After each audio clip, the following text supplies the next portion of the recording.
O comportamento dos jovens está preocupando muito mesmo. Preocupa os pais, preocupa os especialistas. Uma pesquisa da Unifesp, a Universidade Federal aqui de São Paulo, mostra que 6% dos jovens já se envolveram em brigas. E o consumo de álcool e de drogas está altamente associado a essa violência. E tem mais ainda. O comportamento sexual desses jovens também é de risco porque eles não usam camisinha. A gente fala melhor sobre tudo isso com a psiquiatra Clarice Madruga, que é da universidade e está com a gente hoje aqui no estúdio. Oi, Clarice. Você acompanhou aí o nosso bate-papo. Boa tarde para você. Né? Obrigada por ter aceito o nosso convite. Eu que agradeço. É gravíssimo isso, né? Com certeza. Um dos dados, eu não sabia que ia ser associado com esse caso especificamente. Nem nós. É que a gente recebeu essa informação agora de manhã e quando a gente foi pesquisar veio no seu levantamento, na pesquisa, quando a gente viu esse dado de 6% envolvidos, tem tudo a ver, né, com o que a gente está registrando, infelizmente, nessa situação em Limeira. Exato. Eu acho que tem que salientar também que não é só envolvido. Essa avaliação que a gente fez foi, você já esteve em uma briga na rua onde teve agressão física que necessitou a ajuda de um médico, que fez a pessoa procurar um serviço de saúde. Ou seja, não é qualquer briga de rua. É briga com violência mesmo. É com violência, com agressão física que levou a pessoa a procurar assistência médica. Ou seja, é um nível bem severo, bem grave. E outro dado interessante que também fecha com a notícia, que também nos surpreendeu, foi que essas prevalências de violência na urbana em geral e na rua, elas não são muito diferentes entre os sexos, ou seja, as meninas brigam quase tanto quanto os meninos, que foi super assustador, a gente não esperava. Sem querer ser preconceituosa, sem querer ser machista, chama a atenção um dado desse, Com certeza, né? A gente não imagina. Então, eu acho que o que a gente viu com os dados do Lenad, de forma geral, é que quanto mais jovem a população que a gente analisa, cada vez mais está se equiparando os comportamentos todos entre menino e menina. As diferenças entre gênero, aos poucos, vão acabando. A gente tem aqui, gostaria que você acompanhasse, Clarice, dados sobre a pesquisa com relação ao álcool. Gente, olha só, a população de maior risco está entre 14 e 17 anos, 2 de cada 10 jovens menores de idade bebem e 43% desses jovens bebem mais de 4 doses num curto espaço de tempo. Com relação a essa situação da droga, o repórter Dimas Soldi, do álcool, o repórter Dimas Soldi foi dar uma passeada na noite aqui de São Paulo, foi perto de bares de universidade que ficam próximos à universidade. E ele registrou essa situação. Eu vou chamar ele aqui na redação, aqui no nosso monitor. Por favor, Dimas Soldi. Oi, Dimas, como é que foi a tua experiência? Conta para mim e para a doutora Clarice aqui. Boa tarde, Márcia. Boa tarde a todos. A nossa equipe percorreu algumas ruas aqui da capital e eu falei com vários jovens, todos acima dos 18 anos, mas todos foram enfáticos a afirmar que começaram a beber muito antes, por volta dos 14, 15 anos de idade. Vamos ver na reportagem. Quarta-feira, 9h45 da noite. Para esses jovens, não tem hora para se divertir. O problema é quando eles começam a beber antes dos 18 anos. Arthur conta que começou a beber quando tinha 14. Acho que era mais coquetelzinho, festa, essas coisas. Festinha, aí por aí. Cerveja, quando comprava com os amigos, essas coisas. E ele não tinha dificuldade para comprar a bebida. Balada acho que é mais fácil, porque depois que você já entrou, ninguém vai lá dentro te perguntar se você tem 18 anos ou não. No estado de São Paulo, uma lei regulamenta a fiscalização e controle para que seja cumprida a proibição de vender, oferecer, fornecer, entregar ou permitir o consumo de bebidas alcoólicas por crianças e adolescentes. Estabelecimentos que desrespeitarem a lei podem ser punidos com multa que pode chegar a R$50 mil e até perderem o direito de funcionar. Segundo esta comerciante, a fiscalização se intensificou neste ano e acontece pelo menos uma vez por semana. Todos os funcionários, eles são instruídos, chegou, tem que apresentar RG. Se não tiver acima de 18 anos, nem sentado aqui na mesa a gente não deixa. Problema para mim, que sou comerciante, e para eles, que são muito jovens, né? Tem que esperar um pouquinho.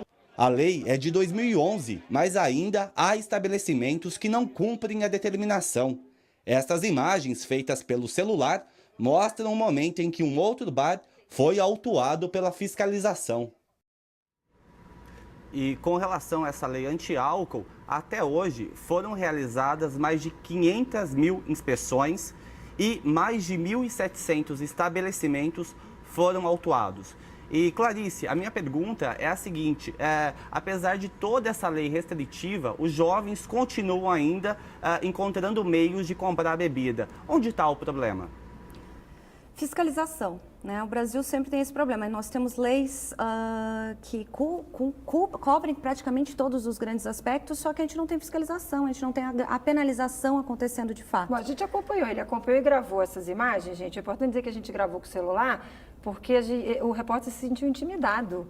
Quando o pessoal do bar viu que a gente estava lá, ele disse que se sentiu com medo até de apanhar por estar ali com uma equipe de reportagem. Então, a gente acabou gravando por celular essas imagens. Agora, e os pais, Clarice? Como é que fica? O que cabe a nós, pais, nesse momento? Então, acho que tem dois aspectos. Eu só vou voltar um pouco para a questão da fiscalização. Pois ele não. falou números, mas esses números, em termos de proporção, são minúsculos.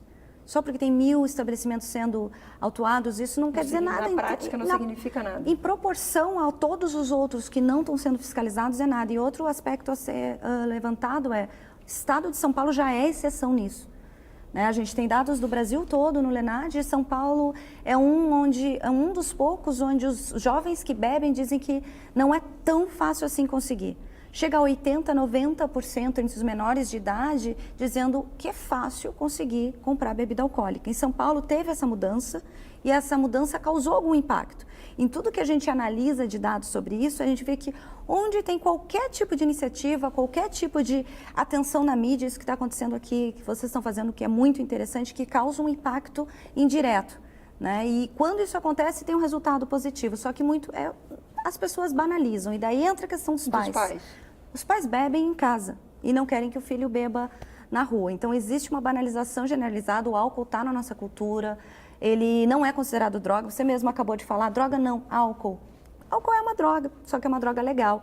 Né? E causa um dano no cérebro que está em crescimento quase tanto quanto a maconha, ou talvez em algumas áreas específicas até mais. Falando em maconha, eu queria dar, infelizmente o tempo não é muito longo, eu queria dar um balanço rápido da pesquisa que a mim me chamou muita atenção. Além do álcool, maconha e cocaína e relação sexual sem camisinha. Quer dizer, o que está acontecendo com essa meninada? Eles estão a fim de qualquer coisa? Quer dizer, vale viver a qualquer custo? É mais ou menos isso? Eu acho que existe um comportamento, é um efeito em cadeia. Né? Existe o bebê abusivo, o álcool é um desinibidor social. E a partir desse bebê, os limites se acabam. Então, existe essa exposição a riscos, que foi o que a gente analisou na pesquisa. Então, ele bebe abusivamente, opta por usar drogas ilícitas porque não está conseguindo tomar uma decisão muito clara, porque já está intoxicado com álcool, e um efeito em cadeia. Se envolve em sexo sem proteção, principalmente as meninas, os meninos mais a questão da violência urbana, da agressão, beber e dirigir, tomada de decisão também causada por uma intoxicação.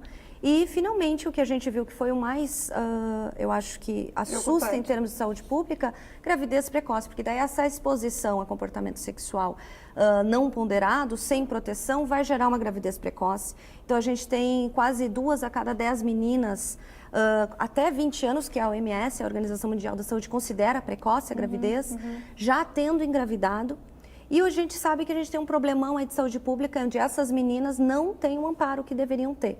Né? E as que não têm absolutamente nenhuma condição de carregar uma gravidez, de seguir uma gravidez, elas não são avaliadas, não têm nenhum tipo de amparo e acabam recorrendo a um aborto clandestino. E daí a gente vê uma mortalidade materna enorme, porque isso é feito de forma sem fiscalização, sem segurança, sem um sistema de saúde que apoie. Clarice, infelizmente a gente tem que terminar. Coloca à disposição a pesquisa, se as pessoas quiserem ter mais acesso, onde é que encontra esses dados? A gente tem todos os dados do Lenad, daí entra toda a parte de cocaína, crack, álcool, esses comportamentos de risco.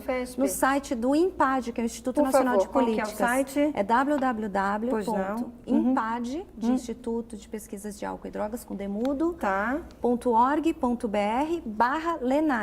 Ok, muito obrigada por ter aceito o nosso convite. A gente conversou aqui com a Clarice Madruga, que é da Unifesp. A gente volta com certeza a falar sobre esse assunto que interessa com certeza a toda a população que nos acompanha. Uma boa tarde, bom final de semana para você. Obrigada, para você também.